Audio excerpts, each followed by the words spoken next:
Good evening guys. I hope you are doing well. सबसे पहले मैंने आपको कुछ कल एसएपीज में क्वेश्चन आंसर्स दिए थे, उनको सबसे पहले आज रिव्यू कर लेते हैं। मुझे ये बताइए कि किन बच्चों के क्वेश्चन डिफिकल्ट रहे या आपको इजी रहे, या कुछ भी आइडिया नहीं था कि कहाँ से क्वेश्चन आया है, किस तरीके से आया है।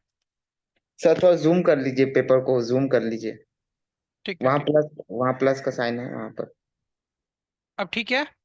Yes sir, now it is correct. Sir you little bit उसको थोड़ा सा छोटा भी हाँ कर लीजिए क्वेश्चन को, नहीं तो पूरा नहीं दिखेगा। यस सर, अब सही है लगभग। हम्म। तो समझ आए क्वेश्चन कुछ क्या कहना चाह रहा है, क्या नहीं, रीड किया था चैप्टर को? यस सर, रीड तो किया था। ओके।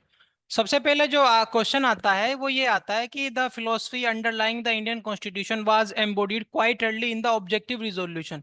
ये ऑब्जेक्टिव रिजोल्यूशन जो है ना, हमारे कॉन्स्टिट्यूशन के अंदर बहुत इंपॉर्टेंट पार्ट है, जिसको आज हम प्रीएम्बल के फॉर्म में जानते हैं। प्रीएम्बल आपको 110% याद होना चाहिए। This is one of the important part in our constitution. बाद में पढ़ाऊंगा क्या होता है क्या नहीं होता। और इसको जो रिजोल्यूशन को मूव किया था वो जवाहरलाल नेहरू इसका आंसर है। उसके अलावा एक कॉन्स्टिट्यूशनल एडवाइजर भी था हमारे लिए, जो लीगल एस्पेक्ट में हमारी हेल्प कर रहे थे। उनका नाम आपको पता होना चाहिए, वो कौन थे। दूसरा सर चीज, बी एन राव। हाँ, दूसरा कि जब हमारा कॉन्स्टिट्यूशन असेंबली बन रहा था, कल मैंने आपको क्लास के अंदर ये बताया था कि सबसे पहले 1934 में एम एन रॉय ने ये डिमांड रखी थी ब्रिटिशर्स के सामने कि हमें एक कॉन्स्टिट्यूशन असेंबली की जरूरत है। फिर उसके अलावा ब्रिटिशर्स ने जो कैबिनेट मिशन 1946 आया था, उसके तहत हमको ये डिमांड्स को एक्सेप्ट करने के बाद में उन्होंने ये कहा कि ठीक है, आपको एक कॉन्स्टिट्यूशन असेंबली बनाने के लिए दी जाएगी। उसके अलावा नेक्स्ट क्वेश्चन है, the objective resolution was universally adopted by the constitution assembly. अब इसके अंदर क्या क्या चीजें थी, अगर आप अपनी एनसीईआरटी बुक्स को पढ़ेंगे तो उसके अंदर प्रोविजंस दिए हुए हैं उसके अंदर। हालांकि बाद में जाके वो मॉडिफाई होकर एक प्रीएम्बल की फॉर्म में आ गए हमारे पास में, लेकिन उसके अंदर कुछ आइडियाज थे जिसके बेसिस पे आपने उस प्रीएम्बल को बनाया है उस ऑब्जेक्टिव रिजोल्यूशन में। तो वो पता होना चाहिए कौन कौन से हैं। उसके अंदर आपको ये दोनों पॉइंट देखने को मिलते हैं। उसके अलावा अगर हमारे पास में क्वेश्चन आ जाता है कि the provision in the constitution of India like constitution amendment can be done by 2/3 majority in the parliament and election of the member of Rajya Sabha on the basis of electoral representation, ये आपने कहाँ से लिया है? ये आपने साउथ अफ्रीका के constitution से लिया है। हमारे पास में कुछ ऐसे फीचर्स हैं जिसके बारे में हम बात करेंगे लेक्चर्स के अंदर भी, कि कुछ फीचर्स हमने जो अलग अलग वर्ल्ड के कॉन्स्टिट्यूशन है उससे बोरो किया है। अब इसका मतलब ये नहीं कि एकदम हमारे यहाँ पे जो कॉपी करके कॉपी पेस्ट होता है, नहीं। हमने अपनी डिमांड्स के अकॉर्डिंग, हमने अपनी जरूरत के अकॉर्डिंग उस चीज को मॉडिफाई भी किया है, उस चीज को रीस्ट्रक्चर भी करके हमने उसको इडोप्ट किया है और इनेक्ट किया है अपने कॉन्स्टिट्यूशन के अंदर। ये है। फिर उसके अलावा आपके ये वाला क्वेश्चन आ जाता है कि आपकी आइडियोलॉजी क्या थी, कॉन्स्टिट्यूएंट असेंबली कैसे बनी है, उसके अंदर कितने मेंबर्स हुआ करते थे, प्रिंसली स्टेट्स थे हमारे पास में, ब्रिटिशर्स के रूल्ड स्टेट्स थे, कितने मेंबर थे, पार्टीशन के बाद में क्या हुआ, पार्टीशन से पहले कितने मेंबर्स थे। ये सारी कुछ फैक्चुअल चीजें हैं, बट आपको पता होनी चाहिए। आज हम इन्हीं सब चीजों के बारे में बात करने वाले हैं कि कॉन्स्टिट्यूशन क्या होता है, किस चीजों की आपको जरूरत पड़ती है। जो आपको एसएपी दी जा रही है, they are the one of the most important thing, और आपको इसको डेली ही करना है। उसका रीजन ये है बेटा कि अगर आप इन चीजों को नहीं करेंगे तो आप अपने आप को इवेल्युएट नहीं कर पाएंगे कि आप किस लेवल पे हैं। आपको कंपटीशन के लिए प्रिपेयर करना है, तो आपको ये सबसे जरूरी है। और जब आप 11th 12th में अपने आंसर्स लिखेंगे, ये कोई मैथमेटिक्स का फॉर्मूला नहीं है। आपको आपको आंसर राइटिंग में जितनी आपकी अच्छी बेहतर आप कर सकते हैं अपनी आंसर राइटिंग को, उतना ही ज्यादा आपको मार्क्स मिलने वाले हैं 11th के और 12th क्लास में। तो I would suggest you to write. चाहे आपको कितना ही बेकार आंसर आप लिखे, उससे फर्क नहीं पड़ता है, लेकिन आपको इन क्वेश्चन के आंसर जरूर लिख के आपको देने हैं। ये आपको 110% करना है। आज बात करते हैं शुरुआत कॉन्स्टिट्यूशन असेंबली। कॉन्स्टिट्यूशन क्या होता है, हमने किस तरीके से कॉन्स्टिट्यूशन में अपने लिए काम किया है, किस तरीके से प्रोविजंस आए थे, उस तरह की सिचुएशन क्या थी हमारी जब हमने कॉन्स्टिट्यूशन ऑफ इंडिया को बनाना शुरू किया था। कल तक जो मैंने आपको बताया था वो ये था कि पॉलिटिकल थ्योरी क्या होती है, पॉलिटिकल साइंस क्या होती है, पॉलिटिकल फिलोसफी क्या होती है, पॉलिटिक्स का क्या मतलब होता है, what is the difference between nation, state, government, state के कितने पार्ट्स होते हैं, सोवरेनिटी कौन सी होती है? सोवरेनिटी में कितने तरीके के टाइप्स होते हैं, इंटरनल सोवरेनिटी, एक्सटर्नल सोवरेनिटी, और आइडिया ऑफ कॉन्स्टिट्यूशन किस तरीके से इवॉल्व हुआ है हमारा। जब फिर उसके बाद में मैंने बात किया था कि हम पर्टिकुलर इंडियन कॉन्स्टिट्यूशन के बारे में जब बात करते हैं तो उसमें किस तरीके से चीजें हमारे सामने आती हैं।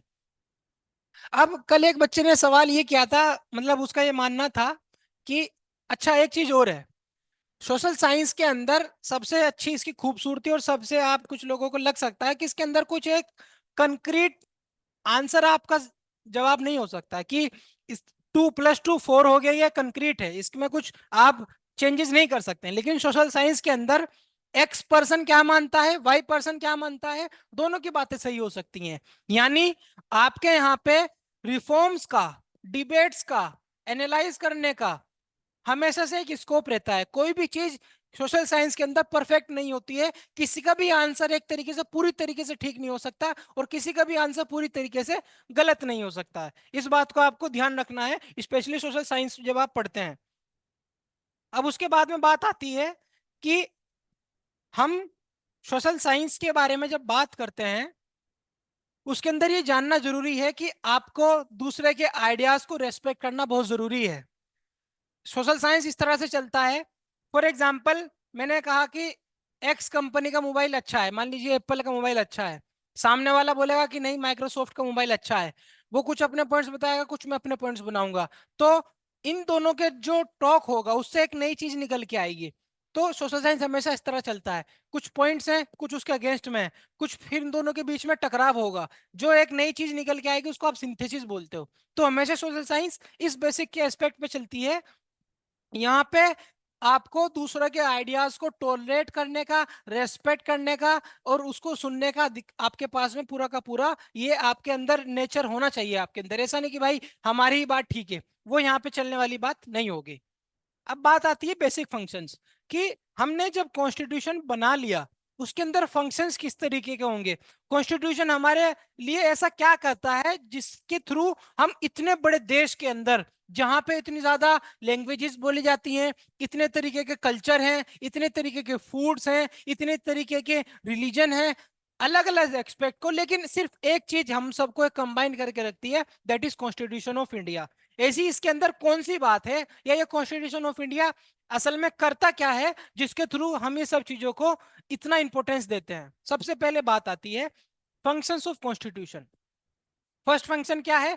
Allow coordination and assurance. First function of the constitution is to provide basic rules that allow minimal coordination among members of a society. मैं आपको एक एग्जांपल देता हूं।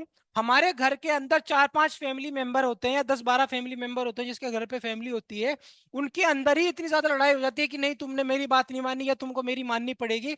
इसी तरीके से ये सोचिए कि जब आपके पास में पूरा का पूरा इतना बड़ा देश है जहां पे आपको इस तरह की लैंग्वेजेस मिलेंगी, कोई भी बोल सकता है इसके पास में रिलीजियस मेजोरिटी कर सकता है, कोई लैंग्वेज के बेसिस पर कर सकता है। हिंदुस्तान के अंदर एक बात याद रखिएगा कि ये जो मेजोरिटी और जो माइनॉरिटी है ना, ये स्टैटिक नहीं है, ये चेंज होती है, बहुत ज्यादा फ्लूइड है, ये बहुत ज्यादा एकदम अपने आप में पानी की तरह, बहाव की तरह चलती है। हर एक इंसान हिंदुस्तान में, अगर मैं आपको एक तरीके से कहूँ तो माइनॉरिटी में है। कोई इंसान किसी एक पर्टिकुलर एरिया में रिलीजियस माइनॉरिटी में हो सकता है, लैंग्वेजिस्ट माइनॉरिटी में हो सकता है, जेंडर के माइनॉरिटी में हो सकता है, आपकी कास्ट के माइनॉरिटी में हो सकता है, रीजन की माइनॉरिटी में हो सकता है। तो ये सारी की सारी चीजें, और जो मेजोरिटी में होगा वो बोलेगा कि भाई आपको हमारी बात माननी है, अदरवाइज हम जैसा बोलेंगे आपको ऐसा ही करना पड़ेगा। बट आपके यहाँ पे ऐसा नहीं होता है। उसका रीजन क्या है? उसका रीजन ये है क्योंकि हमारे पास में कुछ आइडियाज ऐसे हैं, कुछ बेसिक प्रिंसिपल्स ऐसे हैं जिसको सोसाइटी पूरे कंसेंसस के साथ में मानती है, और अगर आप उस चीज को मानने से मना करते हैं तो आपको कुछ रूल्स एंड रेगुलेशंस के थ्रू पनिश भी किया जा सकता है। इसमें यही बता रहा है कि कुछ बेसिक रूल्स हैं। फॉर एग्जाम्पल, मेरे पास में राइट टू स्पीच है, मुझे कुछ भी पहनने का अधिकार है, कुछ भी बोलने का अधिकार है, कुछ भी खाने पीने का अधिकार है, मेरी कुछ भी चॉइस हो सकती है। अब 140 करोड़ लोगों की एक जैसी चॉइस नहीं हो सकती है। मुझे पिज्जा पसंद है, दूसरे को बर्गर पसंद हो सकता है। मुझे क्रिकेट पसंद है, दूसरे को हॉकी पसंद हो सकता है। मुझे हॉलीवुड की पसंद मूवी है, दूसरे को बॉलीवुड की पसंद हो सकती है। मुझे ब्लैक पसंद है, दूसरे को व्हाइट पसंद हो सकता है। मुझे इंग्लिश अच्छा पढ़ने लगता है, दूसरे को संस्कृत पढ़ना अच्छा लगता है। मुझे मंदिर जाना अच्छा लगता है, दूसरे को किसी भी धर्म के इंटरेस्ट नहीं आता है। मुझे एक पर्टिकुलर जगह पे जाने का मन करता है, किसी पर्टिकुलर जगह पे जाने का मन नहीं करता है। इतनी सारी चीजें हैं, इतनी बड़ी डाइवर्सिटी है, इतने आइडियाज हैं, इतनी प्रेफरेंसेस हैं। जिसकी मेजोरिटी होगी वो चाहेगा कि भाई जैसा मैं बोल रहा हूँ आपको ऐसा करना पड़ेगा, बट नहीं, आपके पास में बेसिक रूल्स हैं। इसके तहत आपके पास में अपने राइट्स को एंजॉय करने का फुल अधिकार है, लेकिन आप दूसरे के राइट्स को वायलेशन नहीं कर सकते हैं। अगर ऐसा कभी भी होता है, आप पुलिस के थ्रू, जुडिशरी के थ्रू उस चीज को एड्रेस कर सकते हैं। फर्स्ट फंक्शन, यानी कोई भी इंसान अगर मेजोरिटी में आके बोले कि आपको ये मानना पड़ेगा, आप ऐसा नहीं कर सकते, क्योंकि आपके कॉन्स्टिट्यूशन के अंदर ये सारे के सारे प्रोविजंस मौजूद हैं कि पावर एक्चुअली किसके बीच में आएगी। ये बहुत इंपॉर्टेंट पार्ट है।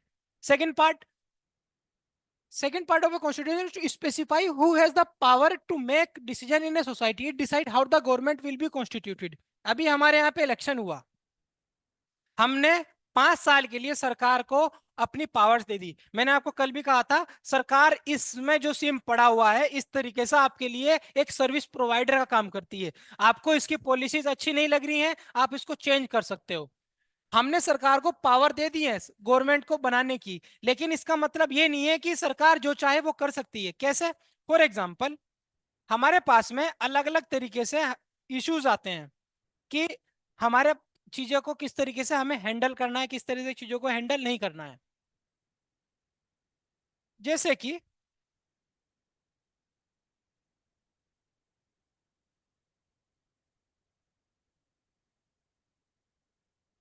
हमारे यहाँ पे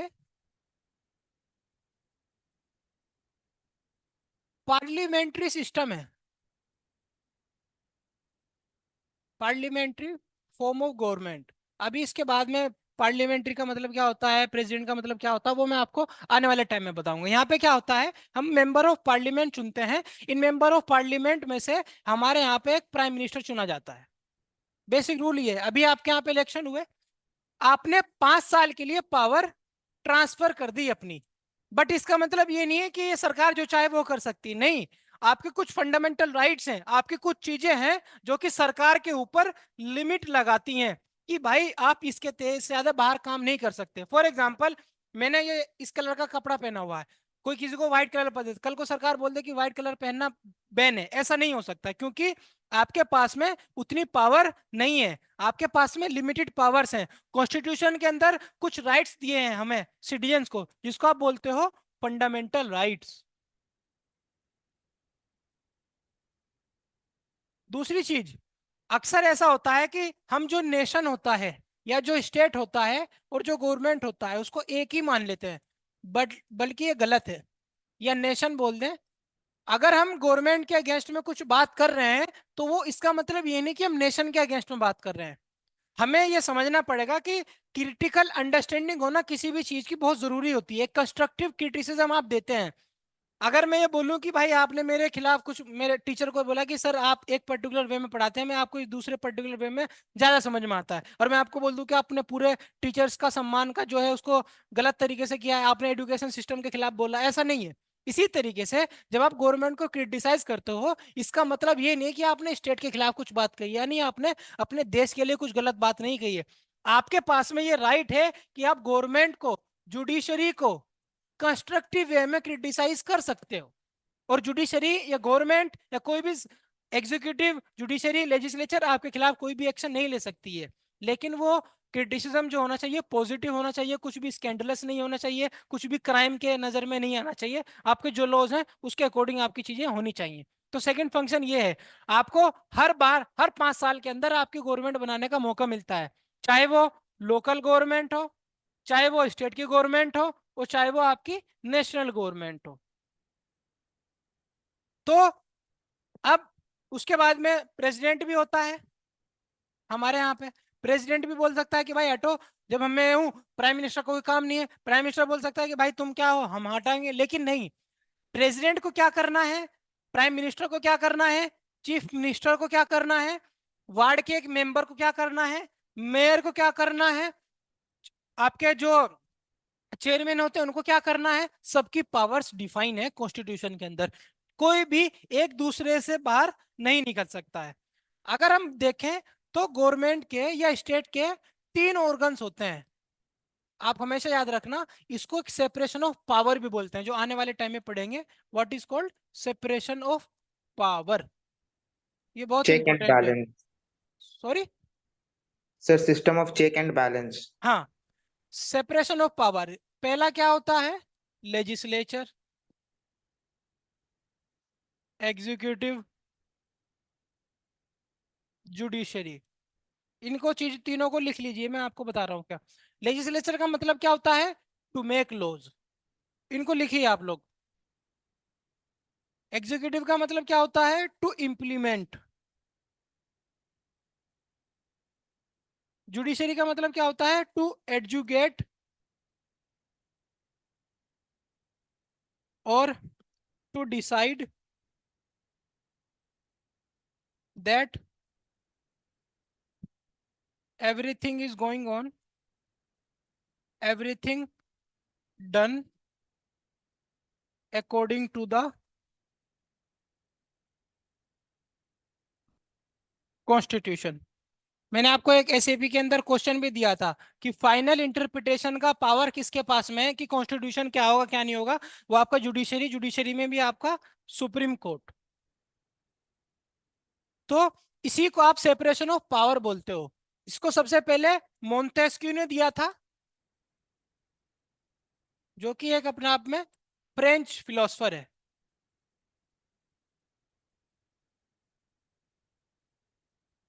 अब इसका मतलब क्या है, लेजिस्लेचर कानून बनाएगा, एग्जीक्यूटिव उसको इंप्लीमेंट करेगा, जैसे हमारे यहाँ पे एमएल वो आपके आईएएस होते हैं, आईपीएस होते हैं, सरकार जो पॉलिसीज बनाती है, जो लॉज बनाती है, उसको ये इंप्लीमेंट करता है। लेजिस्लेचर जो कानून बनाता है, हमने अभी किसको चुना, जो हमारे लिए कानून बनाएगा।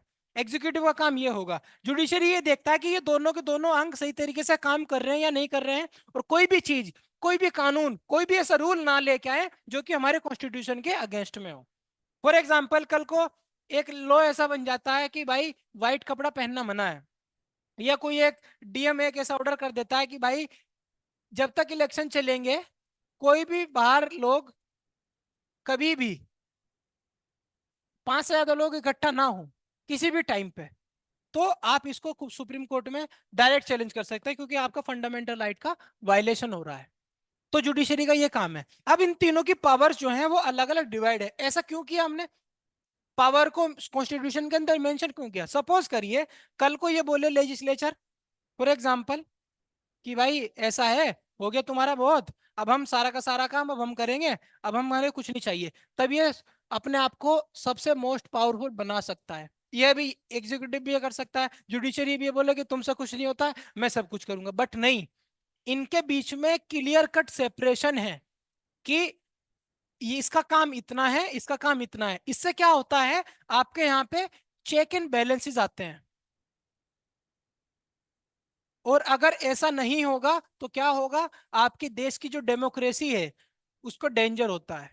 ये भी मैंने आपसे क्वेश्चन पूछा था कि अगर सेपरेशन ऑफ पावर नहीं होगा तो हमारे कॉन्स्टिट्यूशन के लिए या हमारी डेमोक्रेसी के लिए क्या खतरा है, क्योंकि जब कोई एक सबसे ज्यादा पावरफुल बन जाएगा तब आपकी डेमोक्रेसी डेंजर में आ जाएगी, आपका जो कॉन्स्टिट्यूशन का काम है उसको थोड़ा सा दिक्कत हो जाएगा।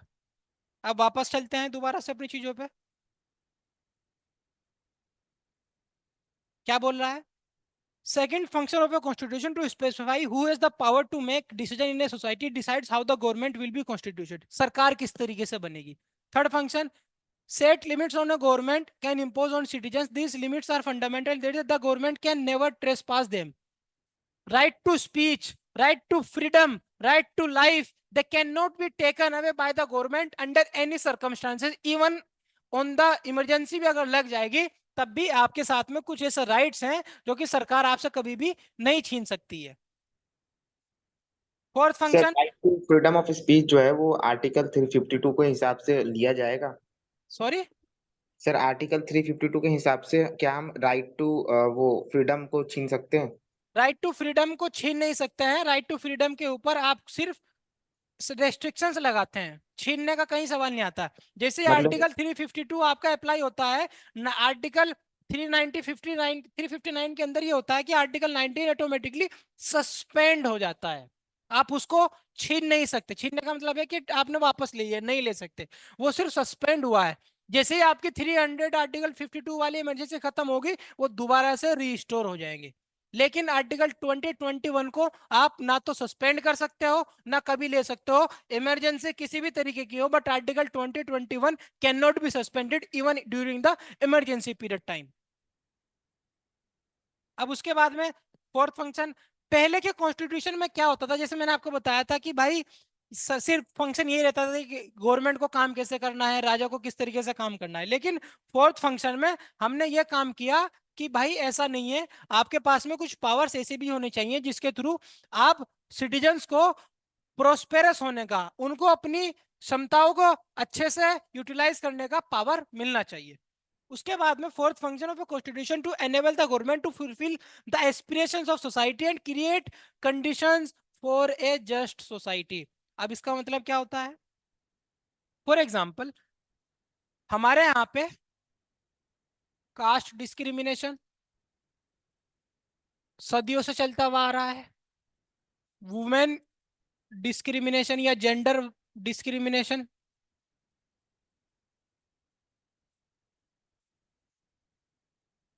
Poverty, inequality, mail nutrition, education बिल्कुल बेकार, हेल्थ के इश्यूज, ये सारी की सारी चीजें हैं। अब अगर सिर्फ कुछ ही लोगों के पास में, मान लीजिए सोसाइटी के अंदर एक यह सोसाइटी है, यहाँ पे 100 लोग हैं, यहाँ पे 1000 लोग हैं। इन 100 के पास में सारी की सारी पावर है, power in the sense political capital, यानी ये एमपी एमएलए भी हो सकते हैं, आपकी पॉलिटिक्स के अंदर इन्वॉल्व है, इकोनॉमिकल है इनके पास में अच्छा खासा पैसा है, और सोसाइटी में भी ये अच्छे खासे हैं। ये लोग जो हैं, कास्ट डिस्क्रिमिनेशन हो रहा है, वुमेन डिस्क्रिमिनेशन, जेंडर डिस्क्रिमिनेशन हो रहा है, पॉवर्टी है, इनइक्वलिटी है। अब जब भी इलेक्शन होगा, जब भी कुछ पावर आएगी, हमेशा नहीं लोगों के पास में जाएगी ना, मेजोरिटी में होने के बावजूद भी आपका काम नहीं कर सकते हो। तो जो आपका आइडिया ऑफ डेमोक्रेसी है, डेमोक्रेसी में क्या होना चाहिए? Everyone should be equal, there are freedom of speech, there must be freedom to everybody to inculcate, to imbibe and to serve their needs, to kill, to you know catch them on the higher level of the society. ये सब चीजें कैसे हो सकती हैं? तो constitution ने इन सब चीजों का प्रोविजन किया है। उसको दो तरीके से समझ सकते हैं। हमारे यहाँ पे सोसाइटी के अंदर जो कॉन्स्टिट्यूशन है, पार्ट थर्ड में फंडामेंटल राइट की बात करता है, तो इसको आप बोलते हो फंडामेंटल राइट। एक पार्ट फोर आता है जिसको आप बोलते हो डीपीएसपी।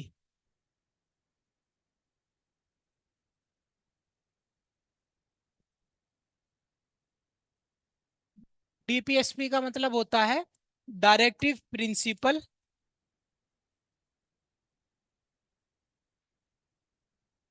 Of state policy.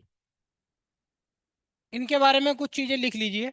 पहला तो यह है कि ये आर्टिकल 12 से लेके आर्टिकल 36 तक है। ये आर्टिकल 35, आर्टिकल 35 से लेके 51 ये जस्टिसिएबल होते हैं। सर वहाँ डीपीएसपी में आर्टिकल 36 to 51 होगा ना? यस, ये नॉन जस्टिसिएबल होते हैं। सर आपने 35 लिख दिया है वहां पर डीपीएसपी में।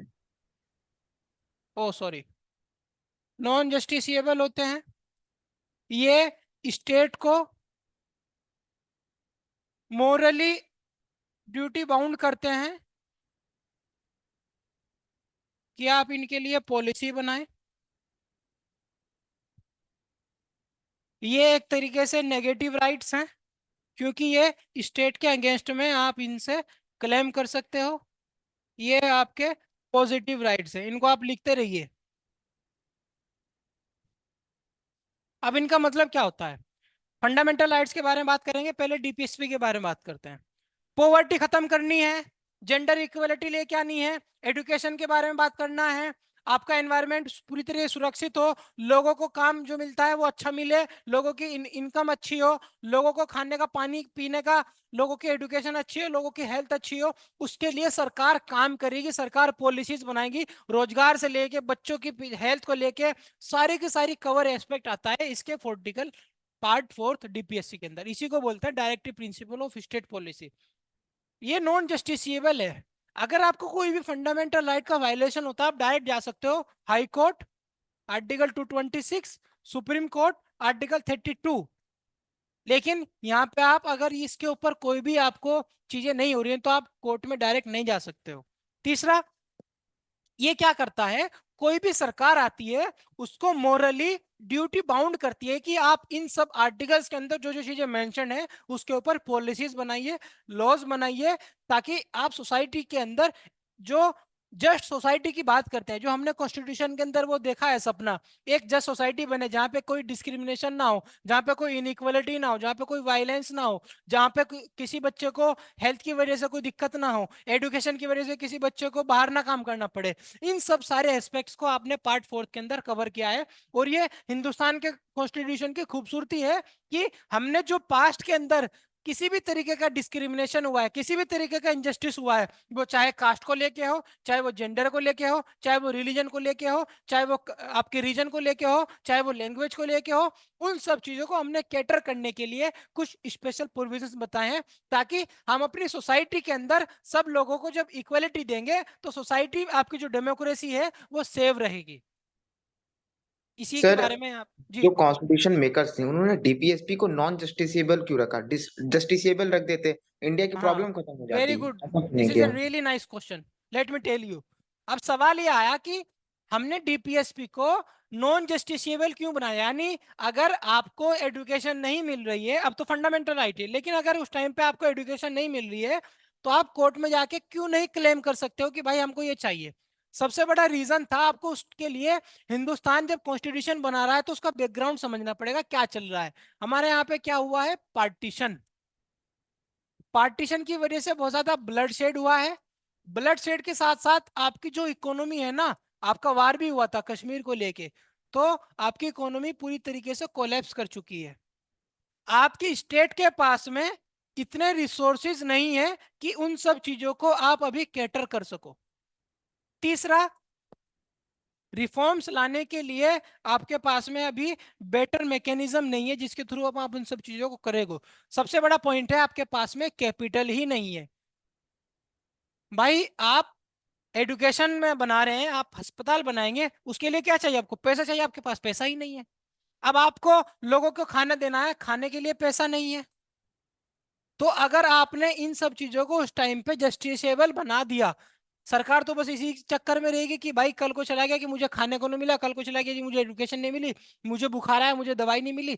इन सब चीजों की वजह से आपने इन सब चीजों को जस्टिसेबल रखा, क्या कि जब हिंदुस्तान धीरे धीरे तरक्की करेगा, इकोनॉमिक ग्रोथ होगी, तो वो सारी की सारी चीजें आपकी धीरे धीरे ऑटोमेटिकली पार्ट हो जाएंगी। जैसे फॉर एग्जाम्पल फंडामेंटल राइट है आज, राइट टू एजुकेशन। आपको राइट टू क्लीन एनवायरमेंट के अंदर आपको सांस लेना, आपको right to live with dignity, ये आपके फंडामेंटल राइट्स हैं। तो ये क्या हुआ है, धीरे धीरे हम इवोल्व किए हैं इन सब चीजों के अंदर। बहुत सारी चीजें जो डीपीएसपी में थी वो कुछ सुप्रीम कोर्ट के जजमेंट्स के थ्रू या गवर्नमेंट के अपने एक्ट के थ्रू फंडामेंटल राइट के अंदर कन्वर्ट हो चुकी है। And that is one of the reason कि हमने इन सब चीजों को इधर रखा। इतना समझ आ गया। सर, मान लीजिए उस टाइम तो चलिए 1950s के टाइम की आप बात, हमने हम्म। बैकग्राउंड देखा। लेकिन कॉन्स्टिट्यूशन मेकर्स को, जैसे कि हमारे कॉन्स्टिट्यूशन में अमेंडमेंट का फीचर है, तो क्या कोई आज तक कोई सरकार, हमारी जैसे टाइम के साथ हमारी इकोनॉमिक ग्रोथ हुई अच्छी खासी, पहले से हम्म। अच्छी हुई, तो क्या हम्म। आज तक किसी प्राइम मिनिस्टर ने, मतलब कोई भी कैबिनेट मिनिस्ट्री ने ये नहीं सोचा कि इसको, मतलब पार्लियामेंट में कभी नहीं सोचा कि इसको अमेंड कर दिया जाए, उसको जस्टिसेबल बना दिया जाए? नहीं, सारे के सारे पार्ट्स को आप जस्टिसेबल आज भी नहीं कर सकते। उसके अंदर देखिए कुछ प्रोविजंस ऐसे भी हैं जो कि बहुत ज्यादा सोसाइटी के अंदर उसके को लेके कंसेंसस नहीं है। जैसे for example article 44 uniform civil code, है ना। आज भी अगर आप यूनिफॉर्म सिविल कोड की बात करते हैं तो सोसाइटी इसके ऊपर एक सर्वसम्मति से ये नहीं मानती कि हाँ यूनिफॉर्म सिविल कोड होना चाहिए। अब इसके अंदर क्या क्या आता है उसके बारे में जब हम इसके पर्टिकुलर एस्पेक्ट के बारे में बात करें तब करेंगे। लेकिन अगर आज भी सरकार इसको बात करती है तो सोसाइटी का जो पीस है, जो सोसाइटी के अंदर स्टेबिलिटी है, जो लॉ एंड ऑर्डर है, उसको कहीं ना कहीं एक चैलेंज होता है। तो जब तक इन सब चीजों के ऊपर समाज समाज जो है पूरा कंसेंसस नहीं बना पाएगा तब तक सारी चीजें नहीं हो पाएंगी। Article 48A, right to environment. हम अभी क्लाइमेट चेंज चल रहा है, बड़ी डेवलप कंट्रीज ये बोलती हैं कि भाई आपको कोयले से जो सारी बिजली बनाते हो आप उसको खत्म कर देना चाहिए। हमारे पास में अभी इतना पैसा ही नहीं कि हम सोलर लगा सकें। जब तक हमारी नीड्स को पूरा नहीं कर सकते, अगर हम मान लीजिए इसको आपने फंडामेंटल राइट के अंदर कन्वर्ट कर दिया तो जितना कोयले का काम है आपको बंद करना पड़ेगा। आपको लैंड चाहिए किसके लिए? फैक्ट्री लगाने के लिए। कुछ भी आपको काम करना है, land is the basic future. और पिछले मतलब जब से आजादी मिली थी 1950 से लेके 80s तक सरकार और जुडिशरी के बीच में सबसे बड़ा इशू यही रहा कि राइट टू प्रॉपर्टी आपकी उस टाइम पे फंडामेंटल राइट थी। सरकार कुछ भी करने चाहती थी, आपको क्या चाहिए? लैंड चाहिए। लोग चले जाते थे सुप्रीम कोर्ट या हाई कोर्ट को, बोला हमारा फंडामेंटल राइट है कैसे छीन सकते हो। सुप्रीम कोर्ट या जुडिशरी ने, हाई कोर्ट ने बोला कि ये इलीगल है। सरकार फिर हाथ में धरे बैठी, बोला करें तो क्या करें आपका। तो ये सारे चैलेंजेस आते हैं। उस टाइम पे कॉन्स्टिट्यूशन मेकर ने ये सोचा कि सोसाइटी धीरे धीरे क्या होगी, इवॉल्व होगी, एक मेच्योरिटी आएगी, एक अंडरस्टैंडिंग आएगी और धीरे धीरे सोसाइटी अपने आप ही यूसीसी को अडॉप्ट कर लेगी। बट अभी तक हम उस मेच्योरिटी पे नहीं पहुंचे हैं जहां पे हम ये कह सकें हाँ यूसीसी भी होना चाहिए। इनको rather than to make their fundamental rights, सरकार अगर इन सबको अच्छे से पॉलिसी को इंप्लीमेंट करे तो आप whether they are the justiciable और whether they are the non justiciable doesn't matter at all. Clear हो गया? यस सर, क्लियर हो गया। Constitution limit the power of the government in many. The most way of limiting the power is to certain fundamental rights that all given to possess the citizens which cannot government can ever allowed to violate. Emergency में ऐसा हुआ था कि supreme court ने भी बहुत बड़ा एक उस कंट्रोवर्शियल जजमेंट था, लेकिन उसको वापस कर लिया है कि आपका जो राइट टू लाइफ है, यानी मैं आपको अगर सिंपल लैंग्वेज में कहूं कि सरकार आपकी खुदा है, सरकार ने आपको जीने का अधिकार दिया है, अगर सरकार चाहे तो आपसे जीने का अधिकार छीन सकती है।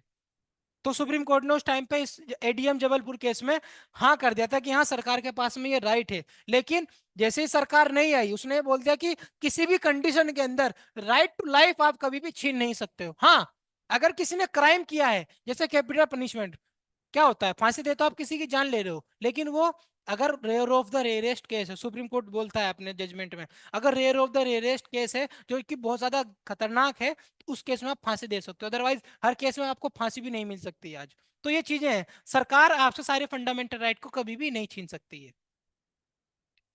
जैसे some liberties, freedom of speech, freedom of conscience, freedom of association, freedom to conduct a trade or business, these rights can be limited during the national emergency. अब मैं वही बात, हमारी सोसाइटी उस लेवल पे उस मेच्योरिटी पे नहीं आई है, और हो सकता है सबका अलग अलग आइडिया हो, मतलब मेच्योरिटी यहाँ पे शायद नहीं होगा वर्ड। मैंने आपको यूरोप का एग्जांपल दिया, यूरोप के अंदर आप कुरान फाड़ो, बाइबल फाड़ दो, गीता भी फाड़ दो, या कोई भी रिलीजियस, जैसे स्वीडन के अंदर एक रिलीजियस बुक्स को अपने आग आग में जला दिया। इंडिया के अंदर आप नहीं ऐसा कर सकते, इंडिया के अंदर बहुत ज्यादा लॉ एंड ऑर्डर की सिचुएशन हो जाएगी, क्योंकि हमारे यहाँ पे जो फ्रीडम फ्रीडम टू स्पीच है, लेकिन उसके ऊपर कुछ रेस्ट्रिक्शंस है, रीजनेबल रेस्ट्रिक्शंस है। कैसे? पब्लिक लॉ, पब्लिक मोरालिटी उसमें नहीं होनी चाहिए वायलेट। आपका लॉ एंड ऑर्डर सिचुएशन आपका कभी भी दिक्कत नहीं करना चाहिए। हमारे जो बाहर की दूसरी कंट्रीज के साथ में रिलेशन है उसको खतरा नहीं होना चाहिए। आप करिए कोई भी काम, आपको कुछ भी पहनने का अधिकार है, कुछ भी गाना सुनना है मुझे सुन सकते हैं, लेकिन ऐसा नहीं कि डीजे बजा के अपना काम चल रहा है, ऐसा आप दूसरे लोगों का राइट वायलेशन होगा। Constitution enable the empower the government to take positive measures to overcome forms of inequality और डेप्रीवेशन। इसी वजह से आपने directive principle of states policy लेके आए, जिसके बारे में हमने अभी बात करी है। क्या बनाए? ताकि take positive welfare measure some of which are legally enforceable, that is fundamental rights, आप डायरेक्ट जा सकते हैं जो मैंने बताया। दूसरा क्या है? Non legally enforceable. तो इनके बीच का डिफरेंस आपको पता होना चाहिए, ये इंपॉर्टेंट क्वेश्चन है, हमेशा याद रखिएगा। डीपीएसपी और फंडामेंटल राइट्स, इनके आर्टिकल्स और इनके बीच का डिफरेंस 110% आपको पता होना ही चाहिए, इसमें कोई भी किसी भी तरीके कोताही नहीं होनी चाहिए। नेक्स्ट आगे चलते हैं। सर इस चैप्टर से सर यूपीएससी में मतलब किस तरह के क्वेश्चन पूछता है? अभी बहुत सारे बच्चे इसमें ऐसे हैं जो कि यूपीएससी की शायद अभी तैयारी नहीं कर रहे हैं, इसका मैं जवाब मतलब बहुत बड़े लेवल पे दे सकता हूँ, लेकिन फॉर एग्जाम्पल आपके यहाँ पे अभी चल रहा है राइट टू मैरिज है, या यूसीसी का है, मान लीजिए भी यूसीसी के ऊपर डिबेट चल रहा है, right?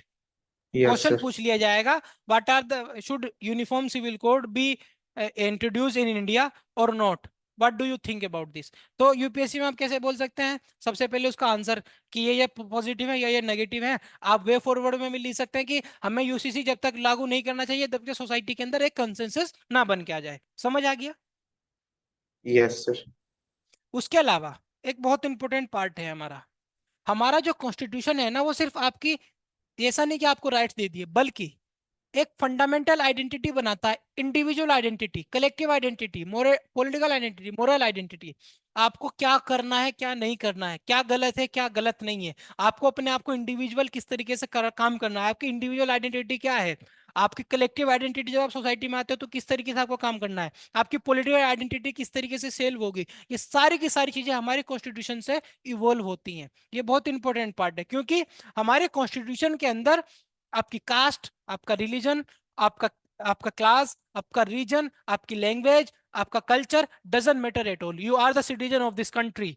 It does not matter whom to belong you are, where you are coming from. But बहुत सारे कॉन्स्टिट्यूशन के अंदर ऐसा नहीं है, जैसा यूरोप का एग्जांपल ले लो, वहां पे one language, one culture, one religion idea है। जर्मन का एग्जांपल, जर्मन कॉन्स्टिट्यूशन के अंदर जो जर्मनी इथनिक लोग हैं उनको ज्यादा प्रीफरेंस मिल जाती है सिटीजनशिप के एस्पेक्ट के मामले में, या जर्मनी के अंदर लोगों को मानने में। लेकिन हमारे यहाँ पे मल्टीपल आइडेंटिटीज हैं, and that is the beauty of our Indian constitution, that instead of having this kind of gigantic diversity we are still united and still thriving and surviving।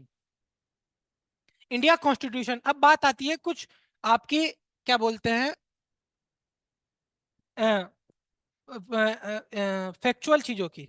सबसे पहले हमारा जो कॉन्स्टिट्यूशन बनाया गया था, हमने जो चीजों को एडॉप्ट किया उसकी चीजें हमें क्या करनी है। जैसे फॉर एग्जांपल 26 जनवरी 1950 को आपका कॉन्स्टिट्यूशन एडॉप्ट हो गया, इनेक्ट हो गया।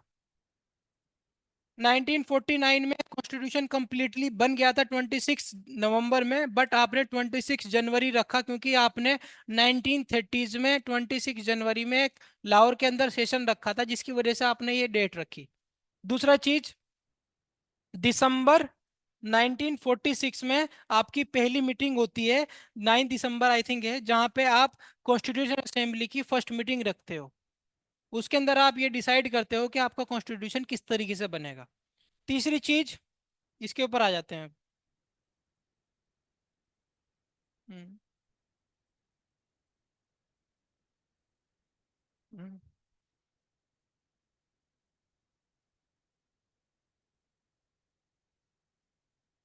389 पीपल थे आपके कॉन्स्टिट्यूशन असेंबली के अंदर टोटल। इसमें से कुछ प्रिंसली स्टेट से आ रहे थे, कुछ आपके जो ब्रिटिश रूल्ड स्टेट थे उनसे आ रहे थे। जब आपका पार्टीशन हो गया, आपका देश का बंटवारा हो गया, तब आपके पास में 299 लोग बचे। ये जो मेंबर था, कहीं पे इनडायरेक्ट इलेक्शन हुआ था, यानी जो प्रिंसली स्टेट थे वहां पे नॉमिनेट मेंबर हुए थे, कहीं पे डायरेक्ट इलेक्शन हुआ था। ऑलमोस्ट 10 लाख लोगों के ऊपर आपका एक लोग मेंबर आके वहां पे चुन के भेजा था। अब ये एक मोटा मोटा आइडिया है जिसके थ्रू आपका कॉन्स्टिट्यूशन बना है। कॉन्स्टिट्यूशन के अंदर अलग अलग कमेटीज थी, कुछ मेजर कमेटीज थी, कुछ माइनर कमेटीज थी, जिसके अंदर नेहरू, अंबेडकर, सरदार पटेल, राजेंद्र प्रसाद, मौलाना आजाद,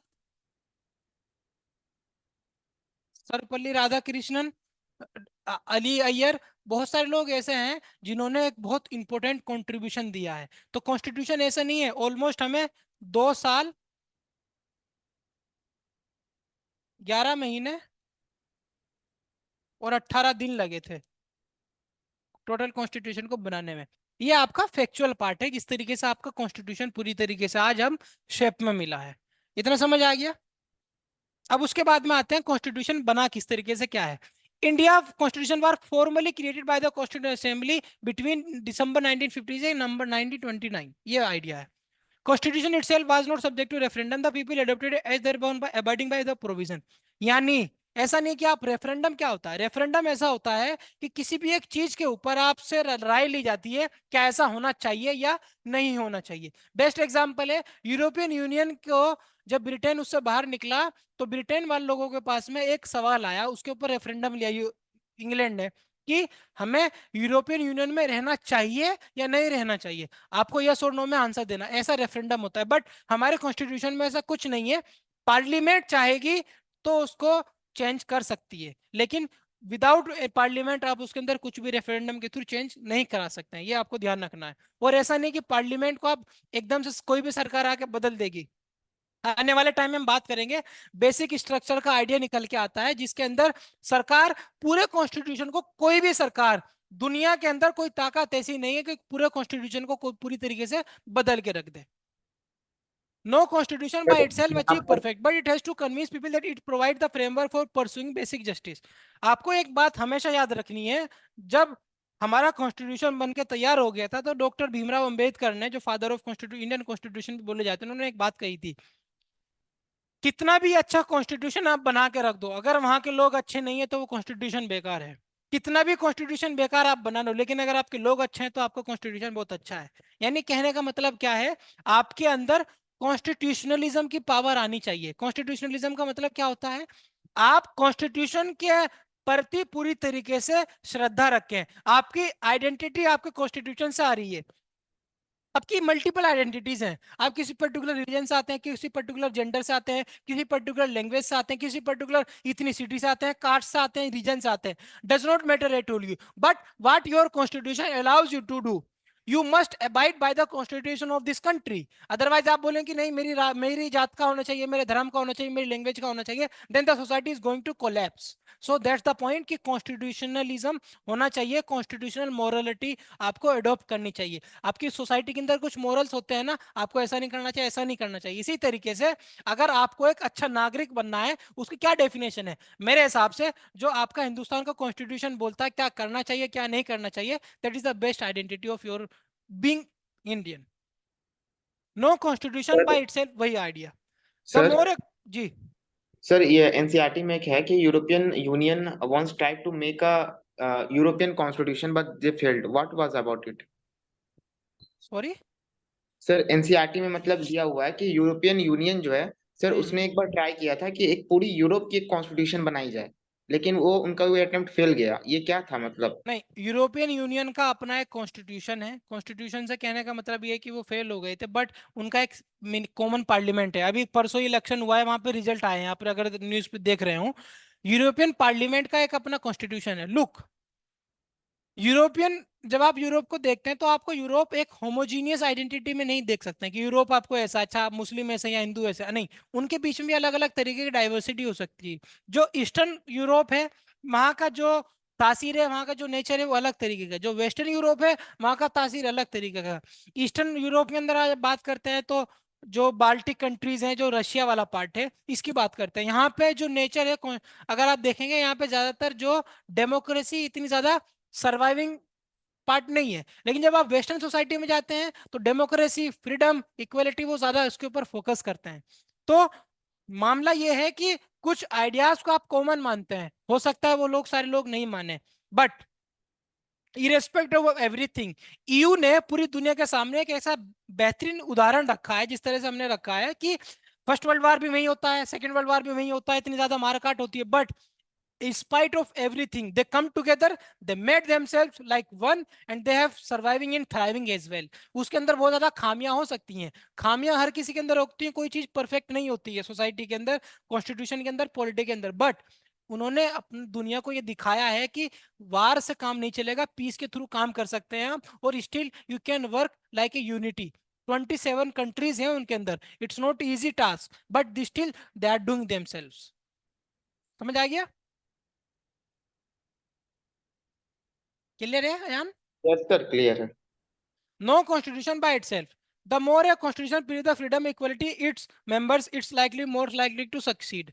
अब बात ये आती है कि भाई हमारा जो कॉन्स्टिट्यूशन है, हम क्यों माने कॉन्स्टिट्यूशन को? ऐसी कौन सी बात है कॉन्स्टिट्यूशन में कि हमें माननी पड़ेगी? नहीं, जो लेजिटिमेसी दी है, हमने जितने सारे डिबेट्स किए हैं, जितनी सारी चीजें, हमारे सामने एक सवाल आया था सुप्रीम कोर्ट के सामने भी कि भाई कॉन्स्टिट्यूशन जो है वो लोगों ने तो अडॉप्ट नहीं किया, उस टाइम पे 10% 12% वोटिंग राइट्स हुआ करते थे, तो नहीं मानना चाहिए। लेकिन नहीं, जब हमारा प्रियम्बल स्टार्ट होता है, remember the lines, we the people of India having solemnly resolved to make this constitution, ये बहुत इंपॉर्टेंट लाइन है। हम जब हमारी कॉन्स्टिट्यूशन को बना रहे हैं, उसके अंदर हमने वी का प्रोविजन डाला है, यहाँ पे वी से पूरी इंडिया आ जाती है, तो ये बहुत इंपॉर्टेंट पार्ट है। द इंडियन कॉन्स्टिट्यूशन हॉरिजॉन्टली, दो तरीके से पावर को आप डिवाइड करते हो, एक होता है हॉरिजॉन्टल, एक होता है वर्टिकल। आपको अगर समझना है, हॉरिजॉन्टल के अंदर जैसे मैंने आपको बताया, लेजिस्लेचर, एग्जीक्यूटिव, जुडिशरी। इसी तरीके से union government, state government, local government. तो आपने हर तरीके से पावर्स को डिसाइड किया है। कुछ लोग अक्सर ये बोलते हैं, या जो कुछ राइटर्स हैं क्रिटिक करते हैं इंडियन कॉन्स्टिट्यूशन की, कि बहुत बड़ा कॉन्स्टिट्यूशन है, इसके अंदर इतनी सारी चीजें हैं। उसका एक रीजन है। रीजन ये है कि जो उस टाइम पे कॉन्स्टिट्यूशनल मेकर्स थे, उनको ये अंदाजा था कि भाई अगर हम इन सब चीजों को, छोटी छोटी चीजों को नहीं रखेंगे, तो हमारी शायद डेमोक्रेसी पूरी तरीके से सर्वाइव नहीं कर पाएगी। डॉक्टर भीमराव अंबेडकर ने एक बात बोली थी कि हिंदुस्तान के अंदर पॉलिटिकल इक्वलिटी तो है, राइट टू वोट सबके पास में है, लेकिन इकोनॉमिकल और सोशल इक्वलिटी नहीं है। और जब तक ये तीनों साथ में नहीं आएंगी, आपकी डेमोक्रेसी सक्सेसफुल नहीं हो सकती है। हिंदुस्तान ने कॉन्स्टिट्यूशन, डेमोक्रेसी एक ऐसी सरफेस पे दिया है जहां का पूरा सरफेस अनडेमोक्रेटिक है। तो आपको इन सब चीजों के लिए, इन सब में डेमोक्रेटिक एटीट्यूड लाना पड़ेगा, उसके लिए आपको कॉन्स्टिट्यूशन बनाया है।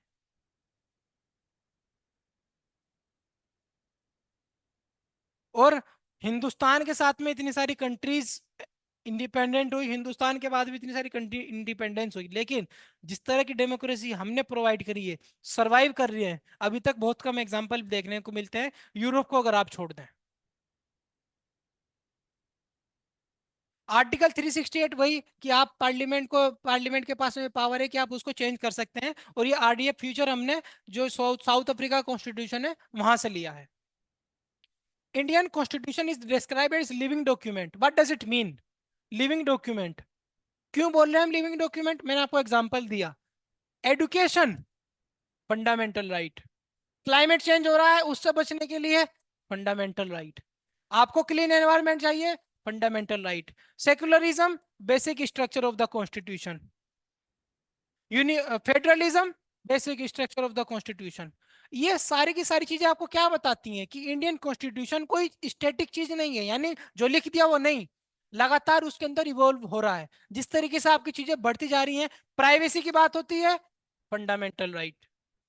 पहले तो प्राइवेसी की बात ही नहीं करता था कोई ना, उस टाइम पे था, लेकिन आइडिया आया, हमने इसको क्या कर दिया, अपने फंडामेंटल राइट में डाल दिया। तो क्या हो रहा है, इवोल्व हो रहा है। यानी ये जो डॉक्यूमेंट आप कॉन्स्टिट्यूशन का देखते हैं, ये लिविंग डॉक्यूमेंट है। इसके अंदर टाइम के अकॉर्डिंग आपके अंदर चेंजेस आने शुरू हो जाते हैं, लेकिन इसका मतलब ये नहीं है कि आपको इतनी आसानी से चेंज कर देंगे, उसके अंदर कुछ डिबेट नहीं। ये फ्लेक्सिबल भी है और ये रिजिड भी है।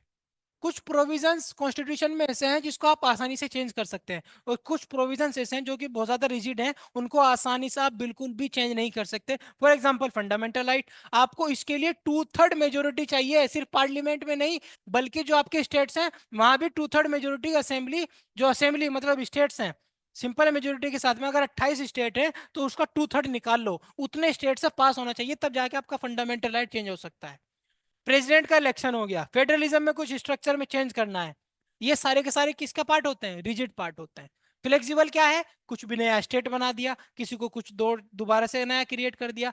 तो हमारा मिक्सचर आइडिया है, फ्लेक्सिबिलिटी और रिजिडिटी यहाँ पे दोनों काम करती हैं। That's why Indian constitutionalism is called a living document. ये क्वेश्चन आ सकता है, इसके अंदर आप ये सारे के सारे एग्जाम्पल को कोट कर सकते हो। मैंने आपको कल परसों भी ये बताया था, अगर आप न्यूज़पेपर पढ़ना शुरू कर देंगे ना, तो आपकी जो अंडरस्टैंडिंग है इतनी डेप्थ में हो जाएगी, इतनी जबरदस्त आप नॉलेज गेन कर लेंगे, no one can stop you to do anything. Political and social democracy, जो मैंने आपको अभी एग्जांपल दिया, Political democracy cannot last unless there lies the base of social democracy. Social democracy means of life which recognize liberty, equality, fraternity as the principle of these. Liberty, equality, fraternity are not to be a separate trinity, but they form a unity in the sense that diverse from other. ये doctor Ambedkar का coat है यहाँ पे। क्या बोल रहा है? Liberty, equality और जो फ्रेटर्निटी है, अलग अलग मत देखिए।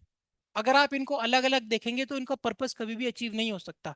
समाज के अंदर हमने पॉलिटिकल डेमोक्रेसी ला के दे दिया, अडानी का, अंबानी का, रिक्शा वाले का, प्राइम मिनिस्टर का, सबका वोट एक है, लेकिन आज भी जाति के नाम पे, धर्म के नाम पे, जेंडर के नाम पे, रिलीजन के नाम पे, रीजन के नाम पे, कास्ट के नाम पे, पैसे वाले के नाम पे, गरीब के नाम पे डिस्क्रिमिनेशन होता है। तो जब तक ये खत्म नहीं होगा, ये पूरी तरीके से आप अचीव नहीं कर सकते जो आप अचीव करना चाहते हो।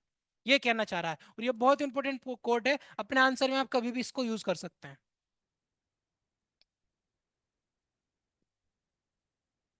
Liberty can not be diverse from equality, जो उसने पीछे बताया, यानी आप इन सब चीजों को, लिबर्टी आप इक्वलिटी से अलग नहीं देख सकते, इक्वलिटी को लिबर्टी से अगेंस्ट नहीं दे सकते, फ्रेटर्निटी को इन दोनों से अलग नहीं दे सकते। ये तीनों एकदम राम बागस की जोड़ी है ये, इसको आप अलग अलग फॉर्म में नहीं देख सकते, यही कहना चाह रहा है। तो पूछा जा सकता है ट्रिनिटी क्या है जो अंबेडकर ने दिया, equality, liberty and fraternity.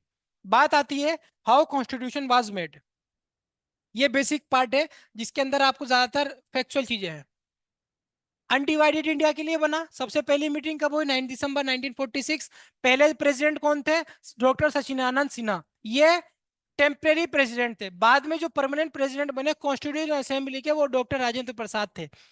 Confuse मत होना, एक कॉन्स्टिट्यूशन असेंबली में अलग अलग कमेटीज थी। एक कमेटी थी जिसका नाम था ड्राफ्टिंग कमेटी, जो कॉन्स्टिट्यूशन को बना रहा था, उसके प्रेसिडेंट डॉक्टर भीमराव अंबेडकर थे। लेकिन पूरी कॉन्स्टिट्यूशन असेंबली के प्रेसिडेंट कौन थे? डॉक्टर राजेंद्र प्रसाद। उससे पहले जो फर्स्ट प्रेसिडेंट थे डॉक्टर सचिदानंद सिन्हा। अगले ही बार जब मीटिंग हुई तो डॉक्टर राजेंद्र प्रसाद को परमानेंट कमीशन, उनका वहां पे चेयरमैन बना दिया।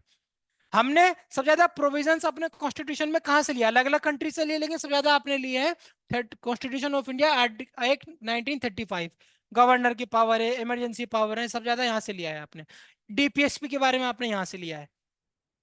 फिर उसके अलावा इसके अंदर यह बताया कि जो आपके इलेक्टेड रिप्रेजेंटेटिव हैं, जो आपके प्रोविंशियल लेजिस्लेटिव असेंबलीज आ रहे हैं, उनको प्रोपोर्शनल रिप्रेजेंटेशन मिला है।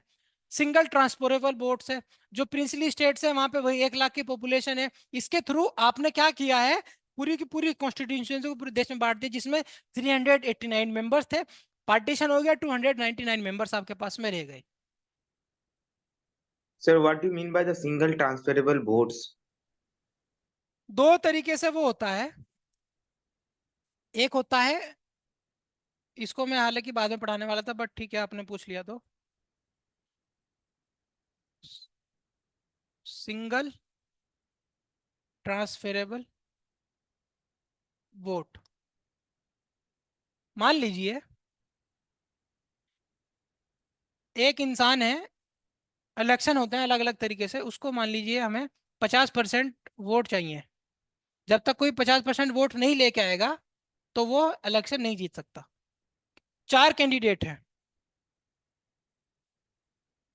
लोग अपनी प्रेफरेंस देते हैं कि किसको चुनना चाहिए। मान लीजिए ए इंसान को 35% वोट पड़ा, बी इंसान को 15% वोट पड़ा, सी इंसान को 25% वोट पड़ा, डी इंसान को 25% वोट पड़ा, किसी को 50% नहीं मिला। अब आप इसमें से प्लस पहले दो में से देखेंगे जिसको सबसे ज्यादा मिला है। एक 35 मिलेगा, एक 25 वाले को, इसको मान लीजिए 28 मान लीजिए, 28 वाले को।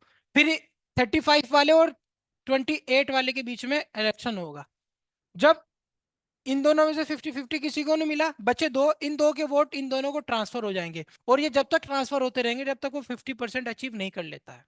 इसको बोलते हैं सिंगल ट्रांसफरेबल वोट। क्लियर हो गया? ये आपका जो राज्यसभा का इलेक्शन होता है उसके अंदर आपको देखने को मिलता है। Is that clear? ये मतलब ये तो थोड़ा अनडेमोक्रेटिक लग रहा है कि हम जो है उस दूसरे कैंडिडेट्स के वोट्स को ऐसे ट्रांसफर कर दे रहे हैं। आपको ये भी समझना पड़ेगा कि ये कौन कौन सी जगह पे यूज होता है। प्रेसिडेंट ऑफ इंडिया के इलेक्शन में होता है। हम डायरेक्ट हम्म। किसको चुनते हैं? प्राइम मिनिस्टर को, मतलब एमपी को चुनते हैं। एमपी किसको चुनता है? प्राइम मिनिस्टर को चुनता है। अगर हम डायरेक्ट प्रेसिडेंट के लिए चुनना शुरू कर देंगे तो प्रेसिडेंट भी तो कल को बोल सकता है कि भाई ऐसा है, मैं भी डायरेक्ट, मतलब हमारे ही रिप्रेजेंटेटिव प्रेसिडेंट को चुनते हैं, लेकिन जैसे हमारे यहाँ पे एमपी का इलेक्शन वगैरह ऐसे प्रेसिडेंट का होने लगे, तो कितना ज्यादा इलेक्शन का पैसा चाहिए, कितनी बड़ी फोर्स चाहिए, और किसके लिए? प्रेसिडेंट का कुछ काम ही नहीं है यहाँ पे। प्रेसिडेंट तो एक शो पीस की तरह है, मतलब कॉन्स्टिट्यूशन में शो पीस, उसके अलग अलग फंक्शन हो सकते हैं, लेकिन हमारे यहाँ पे प्रेसिडेंट वही काम करता है जो प्राइम मिनिस्टर करता है। प्राइम मिनिस्टर प्रेसिडेंट के नाम पे सब कुछ काम करता है, तो प्रेसिडेंट के पास में ज्यादा पावर्स नहीं है। तो हमें इसके थ्रू क्या करते हैं, खत्म हो जाए। लेकिन अगर डायरेक्ट वोटिंग करना शुरू कर देंगे तो कितना डिफिकल्ट हो जाएगा ये काम, पूरे देश में आपको इलेक्शन कराने पड़ेंगे। समझ आ रहा है? Yes sir. तो ये वाली चीज आ जाती है। The seats in each provinces were distributed among the three main communities, Hindu, Muslim और Sikh. Consequences of partition plan, इस पार्टीशन प्लान को डिक्की प्लान भी बोलते हैं, माउंटबेटन प्लान भी बोलते हैं, आपको पता होना चाहिए। कॉन्स्टिट्यूशन के अंदर ये क्वेश्चन है, वो यूपीएससी के अंदर ये क्वेश्चन आया था एक बार, कि पार्टीशन प्लान को डिक्की प्लान भी बोलते हैं या 3 जून प्लान भी बोलते हैं, तो ये आपको याद रखना है। ये सारे की सारी चीजें जो हैं ये आपकी फैक्चुअल चीजें हैं, आपको डेट्स हमेशा याद रखनी है। थोड़ा सा डिफिकल्ट है but you have to learn, because इसके अलावा आपके पास में कोई इसमें चॉइस नहीं है। कॉन्स्टिट्यूशन फोर्स में क्यों आया 26 में, जब हमारा 26 नवंबर में बन गया था? क्योंकि हमने 1930 में लाहौर का सेशन हुआ था, वहां पे कांग्रेस ने अपना झंडा फहराया था 26 जनवरी पे, इसी की वजह से आपने 26 जनवरी को 1956 में रखा।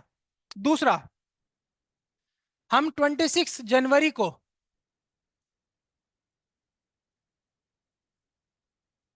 रिपब्लिक डे भी मनाते हैं। रिपब्लिक का मतलब क्या होता है? सर एक ऐसा फॉर्म ऑफ गवर्नमेंट जिसमें हेड जो है वो इलेक्टेड होता है। Form of government, form of institution, जहां पे head of the state is either elected और नॉमिनेटेड। बेस्ट एग्जांपल है इंडिया। क्या यूनाइटेड किंगडम एक रिपब्लिक है? सवाल का जवाब दीजिए, क्या यूनाइटेड किंगडम इंग्लैंड एक रिपब्लिक है? सर यूनाइटेड किंगडम, हाँ सर है। नहीं है। लेकिन सर वो एक कॉन्स्टिट्यूशनल मोनार्की है। लेकिन सर जो बोरिस जॉनसन है कम से कम प्राइम मिनिस्टर को तो चुनते हैं ना।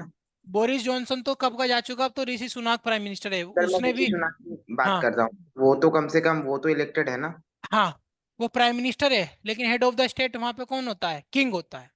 और किंग क्या है वहां पे? हेरिडेटरी है। हमारे यहाँ पे कोई हेरिडेटरी का मतलब होता है कि बेटे का बाप वो पूरा का पूरा एक वंश चल रहा है। हमारे यहाँ देश में तो ऐसा कुछ नहीं है। तो जहां पे हेरिडेटरी रूल होता है, यहाँ पे जहाँ पे king head of the state होता है, उसको कॉन्स्टिट्यूशनल मोनार्की बोलते हैं। अगर वहां पे प्राइम मिनिस्टर या प्रेसिडेंट भी दिया हुआ है, वो सारी power prime prime minister president के पास में, आप उसको कॉन्स्टिट्यूशनल मोनार्की बोलते हो। लेकिन जहां पे ऐसा कुछ सिस्टम नहीं है, या तो प्रेसिडेंट हो सकता है, प्राइम मिनिस्टर होता है, तो उसके पास पावर है, और जो प्रेसिडेंट होता है आइदर नॉमिनेटेड और elected, this is called A Republic. Clear हो गया? Okay sir. क्लियर है आइडिया? Yes sir. तो दैट्स वाई हम 26 जनवरी में रिपब्लिक डे मनाते हैं, और 1947 15 अगस्त को क्या बनाते हैं? Independence day. Independence day. Clear है इतना? Authority of the constitution come from the process adopt the constitution. आपने जो कॉन्स्टिट्यूशन को आप अथॉरिटी मानते हो, बिकॉज आपने वहां पे ये सब चीजें की हैं।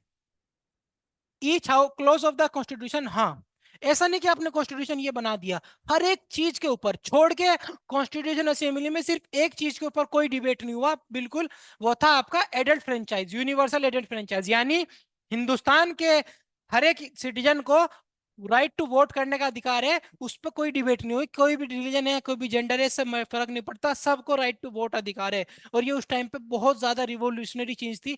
यूएस ने, बड़ी बड़ी यूरोपियन कंट्रीज ने भी उस टाइम पे सबको वोट करने का अधिकार नहीं दिया था, बट इंडियन कॉन्स्टिट्यूशन ने सबको उसी टाइम पे आपको राइट का देने का अधिकार। उस टाइम पे 21 ईयर आपकी एज हुआ करती थी। 61 कॉन्स्टिट्यूशन अमेंडमेंट के थ्रू राजीव गांधी ने इसको 18 ईयर्स कर दिया, यानी 18 साल के अगर आप हो गए तो आप वोट डाल सकते हैं। Constitution assembly head as major countries, जो मैंने आपको बताया, मेजर कंट्रीज 8 थी, जिसमें जवाहरलाल नेहरू, राजेंद्र प्रसाद, सरदार पटेल, बी आर अम्बेडकर का बहुत इंपॉर्टेंट रोल है। हमारा constitution assembly met 160 days spread over 2 years 11 months, जो मैंने आपको बताया, इसमें 18 दिन भी आता है। ऑब्जेक्टिव रिजोल्यूशन के बारे में मैंने आपसे बात करी, जो बाद में जाके आपका किसके अंदर चेंज हो गया, प्रियम्बल प्रियम्बल। के अंदर। और ये बहुत इंपॉर्टेंट, प्रियम्बल को तो एकदम जहां आप पढ़ते हो वहां पे छाप लो पूरी तरीके से, दिल के अंदर बस जाना चाहिए प्रियम्बल आपको। Preamble is like identity card of this constitution. Constitution assembly adoption the parliamentary form of government. Parliamentary form of government क्या होता है और प्रेसिडेंशियल फॉर्म ऑफ गवर्नमेंट क्या होता है?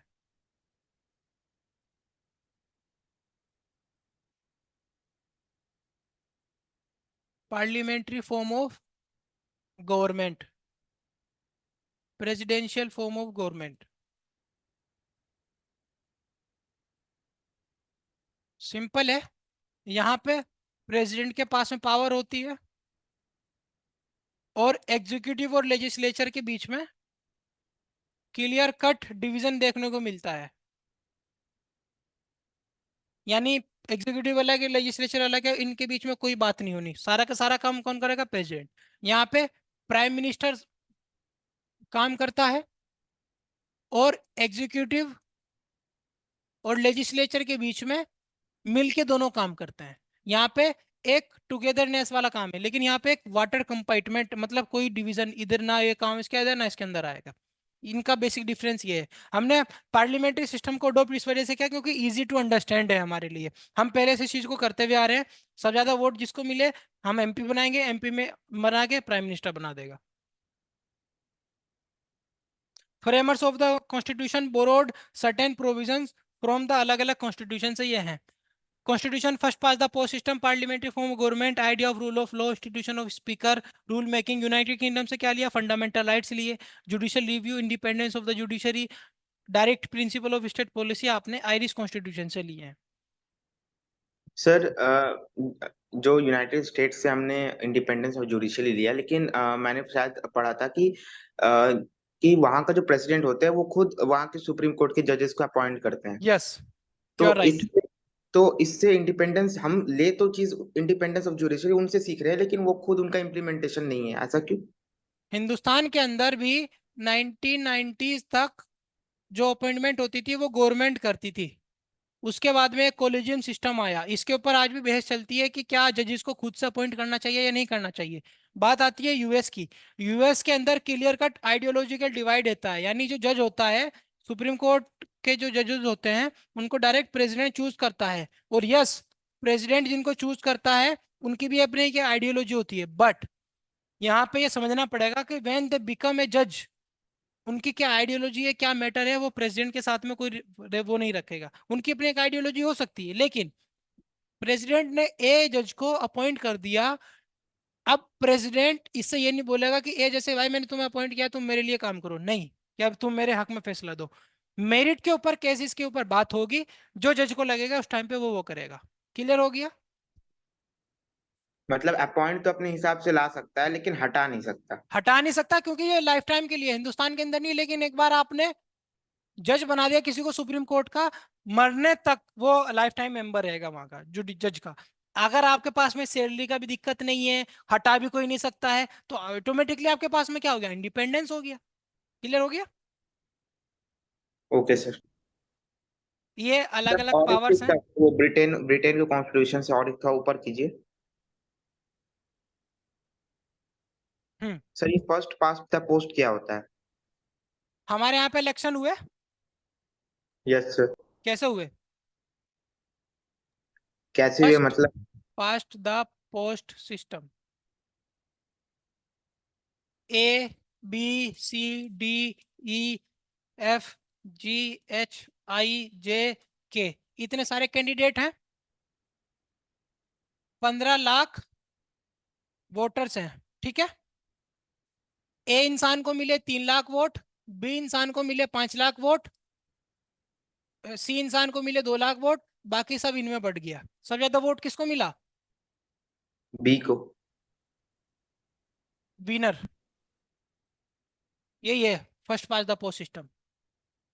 क्लियर हो गया? पंद्रह ओके सर। लाख की कॉन्स्टिट्यूएंसी है, 5 लाख को वोट मिला, लेकिन मेजोरिटी तो नहीं मिली, 10 लाख इसके अगेंस्ट में चला गया, बट फिर भी इसको सबसे ज्यादा वोट मिला है, खत्म बात। 3.5 1 लाख 3.1 लाख 1 वोट अगर जीत बना, कौन जीतेगा? ये वाला इंसान। ठीक है, मैंने आपको उसमें प्रोपोर्शनल रिप्रेजेंटेशन में क्या बताया था? 50% कंपलसरी आना चाहिए, लेकिन ऐसी यहाँ पे कोई भी सीमा नहीं होती है, जिसके पास ज्यादा वोट आ गया खत्म। सिंपल लॉजिक का काम है ये। क्लियर हो गया इतना? Yes sir. इसको तो सर बोलते ये हैं। तो हम कॉन्स्टिट्यूएंसी लेवल पे बात कर रहे हैं। सॉरी। सर ये बातें तो हम कॉन्स्टिट्यूएंसी लेवल पे बात कर रहे हैं। अब जैसे कि 50% तो वहाँ मेजोरिटी गवर्नमेंट को सरकार बनाने के लिए तो 272 चाहिए। 50, देखिए टोटल 545 सीट थी। ठीक है, इसका हाफ होगा, मेजोरिटी जो हिंदुस्तान में बनती है इसका हाफ +1 किसी भी जगह पे। 100 सीट है, 100 में से 50 +1, 51 सीट की जिसके आ गई वो सरकार बनाएगा। लेकिन जब आप MP और MLA चुनते हैं तब आपको first pass the post system बनता है। यहाँ पे अलग सिस्टम है। सरकार बनाने का काम कैसे? आपने MP और MLA बना के भेजे ना, लेकिन सरकार बनाने के लिए आपको 50+ मेजोरिटी तो चाहिए ही चाहिए। मेजोरिटी कैसा आएगी अदरवाइज? इसी तरीके से कुछ जगह पे वो होता है, क्या बोलते हैं, proportional representation. A party, B party, C party, D party, वहां पे इस तरीके से सीट नहीं मिलती। किसी को मिला 25% वोट, किसी को मिला 27% वोट, किसी को मिला 18% वोट, किसी को मिला 3% वोट। सबको उनके जितना जितना उनको वोट मिला है उसके हिसाब से उतने मेंबर उनके चले जाएंगे, फिर वो आपस में सरकार बनाएंगे। अब देखो कितनी खिचड़ी बन रही है यहाँ पे। इसमें कितने परसेंट कितने मेंबर है, इसके कितने मेंबर है, और यहाँ पे क्या है, आपके सामने 10 कैंडिडेट है, जिसको चुनना आप चुन के भेज सकते हैं, और फिर वो अपना जाके MP या MLA बना के अपना सरकार बना लेंगे। क्लियर हो गया? ये होता यस। है अब यही ना। प्रोपोर्शनल रिप्रेजेंटेशन, ये होता है first pass the post system. Okay sir. ये इसराइल में चलता है, ये इंडिया में चलता है। ठीक है, ओके सर। क्लियर हो गया? यस ये सर। थोड़ा सा क्या लग रहा है, थोड़ा सा मिक्स है, थोड़ा सा मतलब समझने में इतनी दिक्कत होगी हिंदुस्तान के लोगों को। ये सिंपल है अपना। हमारे पास में उस टाइम पे जब इलेक्शन हो रहा था तो एडुकेशन नहीं थी। हमारे यहाँ पे सिंबल कैसे है, आज भी आप पार्टी का नाम लोगों को पता नहीं, कोई पंजाब बोलेगा, वो फूल बोलेगा, वो साइकिल बोलेगा, क्योंकि आप एडुकेटेड नहीं हो, और इसके लिए सिस्टम ज्यादा एफिशिएंट है। इतना क्लियर हो गया? Yes sir. चलिए, ये चैप्टर इसके साथ में खत्म होता है। आपको कोई भी डाउट होगा, कोई भी क्वेश्चन होगा, you must ask me in the next class. मैं आपको इसके साथ में, अगर आप मेरे से पूछना चाहते हैं आपके लिए होमवर्क अलग से क्या रहेगा, आप चाहें तो एक चीज कर सकते हैं इसमें, आपके YouTube पे मिल जाएगा, राज्यसभा TV जाके आप ये देख लीजिएगा, कॉन्स्टिट्यूशन असेंबली डिबेट्स।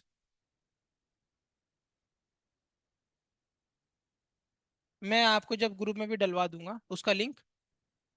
हमारा कॉन्स्टिट्यूशन बना कैसे है आपको बहुत अच्छी तरीके से इसमें एक पिक्चर की तरह उसमें दिखाया गया है, और आपको बहुत इंटरेस्टिंग लगेगा। और आप रियली इंटरेस्टेड है हमारा कॉन्स्टिट्यूशन एक्चुअली बना कैसे, किसने क्या बोला, कैसे बोला, और भी फाइनल हमारे सामने कैसा आया। Is that clear? Yes sir. चलिए, थैंक यू। तो होमवर्क पे आप डिस्कशन करेंगे मतलब, किसका? जैसे कि आप कोई भी होमवर्क देंगे, मान लीजिए जैसे कोई आर्टिकल है, अब उसके ऊपर आप फर्दर डिस्कशन करेंगे नेक्स्ट क्लास में? आप वो चैप्टर, मैंने आपके जो प्रॉपर होमवर्क है वो आपका है, रीड चैप्टर नंबर 1। जो भी क्वेश्चन होगा, जो भी डाउट होगा, I will take. This is like for you, आपको अगर करना है या नहीं करना है ये आपके ऊपर है। अगर आपको नॉलेज अच्छे से गेन करनी है आप उसको कर सकते हैं, लेकिन कंपलसरी आपके लिए ये रहेगा। Is it clear? Okay sir. Okay, thank you. 5 दिन के लिए आप लाइव ज्वाइन कर सकते हैं। और बैच को अगर ज्वाइन करना है तो बैच को ज्वाइन करने के लिए आप डायरेक्ट हमसे जुड़ सकते हैं, क्योंकि 5 दिन पहले अगर कोई ज्वाइन कर रहा है थ्रू दिस डेमो, डेमो चलते चलते तब तक ज्वाइन कर ले वो, तो उसको हम ऑलरेडी 5,000 रुपीज का डिस्काउंट है ना, वन टाइम पेमेंट करने पे ऑफलाइन मोड में अगर ज्वाइन करता है तो, और 3,000 रुपीज का डिस्काउंट अगर वो ऑनलाइन मोड में ज्वाइन करता है तो। ठीक है, ह्यूमैनिटीज का बैच हो, कॉमर्स का बैच हो, नीट हो या जेई हो, फीस वैसे बहुत कम रखा है हम लोगों ने। इसकी फीस मात्र नीट और जेई की 45,000 है, और इसकी 25,000 है ना। ह्यूमैनिटीज और कॉमर्स की ऑनलाइन की फीस 13,000 है ना, 13,000 रुपए है। और यहाँ पे भी ऑनलाइन की फीस 13,000 रुपीज है नीट और जेई का। साथ साथ कंप्लीट फीचर हमने कल रिवील किया था कि क्या क्या खास चीजें हम देने वाले हैं। ये बताना जरूरी था कि हम लोग जो डेमो बैच दे रहे थे चैनल पे, स्पेसिफिक चैनल हमारा बनाया है नीट और जेई के लिए, जिसका लिंक हमने ऑलरेडी डिस्क्रिप्शन में आपको दे रखा है। बाकी हर अपने सोर्सेज पे हमने इसको शेयर कर रखा है, तो आप वहां पर जाकर के हमारे चैनल को सब्सक्राइब कर सकते हैं, specially for NEET JEE and humanities and commerce. ठीक है, आज से क्लासेस शुरू है। 5 दिन का फ्री डेमो है, 5 दिन का फ्री डेमो, 1 दिन लो, 2 दिन, 3 दिन, 4 दिन। इनफैक्ट हम संडे का टेस्ट जो नीट जेई पैटर्न पे हम ले रहे हैं वो भी हम आपको फ्री में दे रहे हैं। फ्री एक्सेस लेने के लिए आपको हमारे ऐप पे आना पड़ेगा और ऐप में जुड़ने के लिए आपको इस नंबर पे कांटेक्ट करना पड़ेगा ना। इस नंबर पे कांटेक्ट करके आप हमारे ऐप में जुड़ करके और आप डायरेक्ट 1-to-1 अपने टीचर से डाउट पूछ सकते हैं और एसएपीज जो हम देंगे उसका आप लाइव वर्जन ले सकते हैं, उसका फायदा उठा सकते हैं। तो YouTube पे कराने से बेहतर ये डिसाइड हुआ है कि हम आपको ऐप के अंदर, आप हमारे इमेज क्लास के ऐप में आए। इनफैक्ट लेक्चर हम बिल्कुल डाउनलोड, लेक्चर हम प्रीमियर कर देंगे अगले दिन। जो भी वीडियोस हम पढ़ाएंगे, जो भी हम लेक्चर्स पढ़ाएंगे उसको अगले दिन प्रीमियर कर देंगे। तो एक छोटा सा इंफॉर्मेशन देने के लिए हम लाइव आए थे आपको, खासकर कि आप हमारा नीट जेई का 11th का इन शानदार फैकल्टीज के साथ जुनून बैच ज्वाइन कर सकते हैं। और ह्यूमैनिटीज एंड कॉमर्स की ये शानदार टीम है और नीट और जेई की ये शानदार टीम है। ठीक है बच्चों, मिलते हैं जल्दी। शाम में 4 बजे से बैचेस हैं, तो आप जल्द से जल्द ज्वाइन कर लें। डेमो है 5 दिन का। ठीक है, बाय बाय, अल्लाह हाफिज। कांटेक्ट नंबर ये दे रखा है, आप ज्वाइन करने के लिए नंबर दे रखा है, इस नंबर पे कांटेक्ट कर सकते हैं। वैसे पूरी टीम ना, ये ह्यूमैनिटीज और कॉमर्स की जो पूरी टीम है ये आपको देख सकते हैं। सारी चीजें हम लोगों ने कल बता दिया है, क्या क्या खास है। ये फैकल्टीज हैं नीट और जेई के लिए, और कुछ कुछ हमारे पुराने रिजल्ट्स हैं, उसके बाद कुछ नए फीचर्स जो हम लोगों ने रिवील किए हैं। ये सारे शानदार फीचर्स के साथ हम लोग आए हैं इस बार नीट और जेई के लिए। ये शानदार फीचर है, कुछ शानदार फीचर है और ये यूनिक फीचर है जो अलग चीज है हमारे लिए, है ना। तो मल्टी स्टेज मॉनिटरिंग के साथ ये क्लास की टाइमिंग थी जिससे आपको डेमो बैच करना है। ये मॉड्यूल और बैग वगैरह हम लोग देने वाले हैं। और ये फीस है जिसके बारे में मैं अभी बता रहा था आपको, जिसपे मैंने ऑलरेडी 5000 रुपीज का डिस्काउंट दे दिया है। जब तक डेमो चल रहा है तब तक आप ज्वाइन कर लें अगर, तो 5000 रुपीज का डिस्काउंट है ये। अब -5000 सिर्फ 40,000 रुपीज में, जिसमें जीएसटी ऑलरेडी इंक्लूडेड रहेगा, मॉड्यूल इंक्लूडेड रहेगा। ठीक है, सेम 3000 रुपीज का डिस्काउंट है यहाँ पे भी 3000 रुपए का डिस्काउंट है। ठीक है, और इसकी फीस अब 10,000 रुपए हो जाएगी कंप्लीट फीस, जिसमें 3000 रुपए का जो मॉड्यूल है वो भी हम उनको सेंड करेंगे उनके पोस्टल एड्रेस पे, ऑनलाइन वाले बच्चों। और ऑफलाइन वाले को तो मॉड्यूल मिलेगा ही। अब इस बैच की फीस मात्र 20,000 रुपीज है। टिल आप 5 दिन का मौका है, आप डेमो लेते रहे और बैच को ज्वाइन करते रहे। और बैच ज्वाइन करने के लिए सेंटर्स हैं, हमारे सेंटर्स पे आके भी बैच का डिटेल ऑफलाइन मोड में हमसे पढ़ सकते हैं। ठीक है, चलिए, अल्लाह हाफिज।